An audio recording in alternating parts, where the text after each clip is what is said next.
BenQ SW hardware calibrated display line has been really popular with photographers, videographers, and all the other creative professionals out there. In the past few years, we have seen a proliferation of the SW model sales, and also a lot of people are now getting into them, which is really great because these are fantastic displays for photo editing and also video editing too. What I have with me right here is the SW2700PT. This is the very first BenQ SW hardware calibrated display that they have made in this line, and the one that I have with me has been manufactured in May 2015. This is one of the very first panels, or this model itself, that actually have came off the assembly line. So what I'm going to do in this video is give you guys a 5-year review of the SW2700PT. We're going to talk about its relevancy today in the world of USB-C, in the world of high resolution sensors, and also 4Ks, 5 or 6K display that are out there right now. But anyhow, we're going to just focus on this. I'm Artsuwan Sang, BenQ Ambassador, and let's get started. Before we start, subscribe and hit on the notification bell so you'll be updated when I upload new videos. At the beginning of this decade, there was really only 2 hardware calibrated display manufacturers out there. There may be more, but the really popular ones, there was only really 2. And at that time, what was really difficult for even myself as a photographer is that those displays cost so much. And it was one of the really big pain points where I'd rather be using the money to buy a camera or a lens or something rather than a really expensive display, because the margin gain between those displays versus a non-hardware calibrated one wasn't really high. And you can find some of the displays on the market that are really high quality that are not hardware calibrated. What BenQ has done with the SW line that I really appreciate was that they have actually brought the price point of a hardware calibrated display down so that majority of photographers can access them, can attain them. In fact, I can afford to buy the BenQ display, and that's not really a problem anymore regarding price point. And that's something that they have done with the SW line that's really amazing. So they have really changed the market. In fact, they have changed the market enough that there's a lot of other manufacturers now that are making hardware calibrated display. But let's focus on the SW2700PT. So a couple of things you're going to notice right away from this display compared to the rest of the SW line is that the industrial design of it is different. And part of it is because BenQ have actually taken the industrial design, including the stand and the enclosure, from their gaming line display, which they are a pro in already, and literally adapted so that it fits the pro workflow, and has a pro panel on the inside that can display a really great color space. The other thing too that have actually came from the gaming days or the gaming design was the hockey puck. This is their first generation hockey puck right here. And what's really amazing is that they adapt that from the gaming panels so that you can actually go and quickly switch between different color modes rapidly, so you can preview your work in multiple different color modes. In fact, one of the color modes I think that a lot of photographers like is the advanced black and white mode that they have that turns your screen entirely into black and white. As we go through the SW line and the different releases, some photographers have made some comments that they don't want the silver thing, so their kind of generation 1.1, I guess, would be they changed this so that it's actually a matte gray, which is something interesting.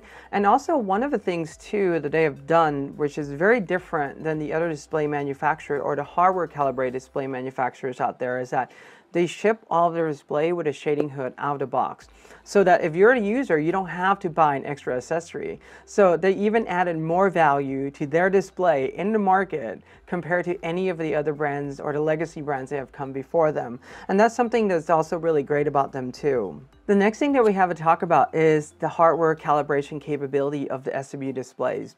So there is a computer and a chip built into the display, and there's a lookup table or a LUT built in here. And what you have to do to access the computer in here is use BenQ proprietary software called Palette Master Element to do a custom calibration. Now the thing is that they don't have a built-in calibrator on the display, so you would have to use either a device from X-Rite or from Datacolor, the Spider, or an i1 Display Pro or anything above that to calibrate your display with Palette Master Element. But once you do that, you're going to be able to access the full hardware calibration capability of the display. The advantage of hardware calibration versus a software one can easily be explained with this analogy of RAW versus JPEG. On a hardware calibrated display, you're telling the video card to output the signal at 100%. Yes, there is still an ICC profile that will sit on your computer, but what that ICC profile will tell your computer to do is to output the signal fully so that all the adjustment is done at the panel level. If you are using a display that is not capable of hardware calibration, what that ICC profile is doing is that it's manipulating the signal output from the video card in order for the color to look perfectly or as close to reference value as possible on the screen. In essence, you're compressing the tones and stretching some of the tones coming out so you won't get as smooth of a gradient, especially if you're looking at a picture, for example, like sunset or something like that, where there's a lot of tonal changes happening. So having a hardware calibrated display will help out with that too. The other thing too that we need to mention here is that this panel, all the SW line included, can display 99% Adobe RGB, 100% sRGB. Adobe RGB is a really large color space, and when you do a custom calibration with this display, what you can get a lot of times is actually above 99% Adobe RGB, generally 103 to 105% Adobe RGB color space, or the color gamut in that matter, if you've done a hardware calibration on it. The other thing to note too is that I didn't mention display P3 or DCI P3 in this case, and part of the reason is because when this display released back in 2015, we weren't even discussing that color space. It existed, but it hasn't become as popularized as it is right now. In the later model of the SW2700PT, they have actually gone in and updated the firmware a few times, and in their latest firmware, you can go ahead and pick the DCI P3 or display P3 color mode, where in this one that I have here, because this one was the very first few to roll off the line, they didn't have that color mode built in, but it's okay. It's still a really great display. Now let's talk about the panel inside the SW2700PT. BenQ marketed this as a 10-bit panel, and what it is essentially is an 8-bit plus FRC panel. Now, to really explain that is that majority of the signal is actually carried over to 8-bit, and the extra 2-bit is actually carried over an FRC signal, and that's FRC in this case stands for frame rate control. Essentially, some of the pixels in the display are flickering really fast in order to make your eyes believe that you're seeing 10 bits or billions of colors. In this case, with FRC, some people that have actually used screen with FRC before may say that they have eye fatigue issues. The thing is that BenQ has been in the LCD market for a very long time, and one of the technologies that they have is called eye care. And what eye care does is that they figure out a way how to do FRC, but also minimize or reduce the amount of flickering that causes eye constraint and eye fatigue, which is actually something really awesome that BenQ have been able to combine these two things into together. The thing here is this: having an 8-bit panel plus 8 FRC for majority of photographers, and I literally mean like 99% of photographers out there, it is not a big issue at all. In fact, what I can do is take this display and put a display that is actually a true 10-bit next to it side by side, and very, very few people, I mean like maybe 0.01% of people would be able to tell the difference between the two. Now the thing is this: the reason why you would want to get a 10-bit panel is if you, for example, work in retouching house and you need to zoom in at 500%, being able to have those pixels at 500% display the proper color, that's important. But majority of us are really just editing in Lightroom. We're not even really bringing our pictures into Photoshop for that kind of stringent editing anymore. So I would say don't worry about it. I've been editing on this display. I recommend my photographer friends edit on this display. There's a lot of people out there who use this display, and they're producing great work with great color accuracy every single day. Now, if your workflow happens to fall into the one where you really need stringent colors, then you want to actually consider a 10-bit panel in that case. But trust me, this is a really great panel. I've used it in my editing, and I have no problem with it.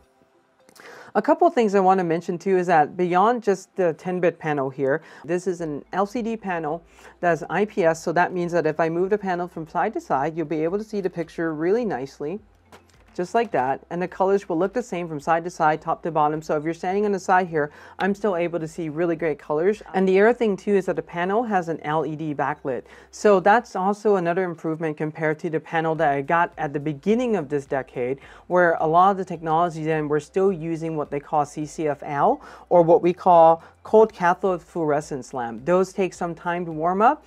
This being 5 years old, I can turn it on and the color is pretty much really close to what I'm seeing right away. It doesn't require time to warm up. It doesn't start out really dim and then bright up. So it has been aging for me extremely well. And while we are talking about the panels, one of the things that we need to address in this review is the uniformity. Many of our customers, when they received this panel, one of the comments that they have actually given BenQ was that the panel uniformity is not quite as good. So the thing is that this panel is a really great panel, like I said before, but the uniformity from side to side may not be as stringent or may not be as good as a display that costs about 3 or 4 times as much. If your workflow, again, requires that kind of stringent in terms of panel uniformity, then you may want to consider spending that much on a display. For the price point and what this display is, the panel uniformity I think is really great. And when you're really editing a photo, if you really think about it, it homogenizes anyway, right? It's just colors and tones all blend in together. So the thing is that as long as one side is not extremely bright, and I'm talking about like 100 nits, you know, brighter than the other side, you're okay. As long as the color doesn't shift from one side to magenta and the other side to green, you're okay. So the panel itself is fairly decent. But here's the case though. There is an upgraded panel out there called the SW2700C. It is a 2K panel and it also has USB-C, and in that panel BenQ have introduced a new technology called Uniformity version 2.0. So if you want a really great panel with an amazing uniformity value, that would be the model you would have to consider today, because this one you can still get it. BenQ still makes this, but if you want really good uniformity, the SW2700C would be the one to consider. And while we are talking about the SW2700C, we have to talk about the I/O. The SW2700C has USB Type-C built into it, so if you're running on a modern Mac computer that's been released in the past 3 to 5 years, you'll be set. You can just use one Thunderbolt 3 port, link it up to display, and you'll be fine. The thing with this one is that the I/O is still an older set of I/O. That means it doesn't have USB Type-C. The USB uplink from the laptop to display is still a USB 3.0 though. It is Type B, so that's the bigger port that goes back here.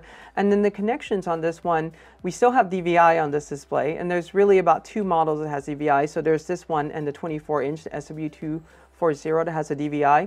All the other ones have actually forgo DVI for USB Type-C now. And also, you know, HDMI. This one has HDMI too, so that's just something to consider. If you have a modern laptop, the SW2700C would be a better model to get. But if you're actually okay with, you know, occupying the ports here, in this case, this is the standard setup for me. If I have to run this on a modern laptop, 3 ports out of the 4 from my MacBook Pro is already used up. One of them is to power a MacBook Pro, the other one's for display signal, and one of the other one is for the USB uplink. So it is occupying quite a few ports. But considering that this was their first one and USB Type-C wasn't even prolific then when they released this display, it's actually really good for what it is. So you really need to be careful about which one you choose going forward. If you plan to upgrade your computer in the near future to the new Apple with USB Type-C, then I would go with the SW2700C because there are advantages there. So the last thing that I want to go over here is the value of the SW series. If you want a 27-inch panel with an amazing price point to get into, you want to access the hardware calibration capabilities in this case, the SW line, in fact, the SW2700PT, it's still a really great contender. This is part of the reason why this has been BenQ most popular selling SW model to date, because a lot of photographers really like it. The price point is amazing for the value that you're getting for the display. So I hope that you find this 5-year review of the SW2700PT helpful and informative. If you have any questions about this display, the longevity, or anything that I covered in this video, please feel free to leave them in the comment section below. Please give me a like on this video, subscribe to my channel so you'll be updated every time I upload cool videos like this, and until next time, art is right.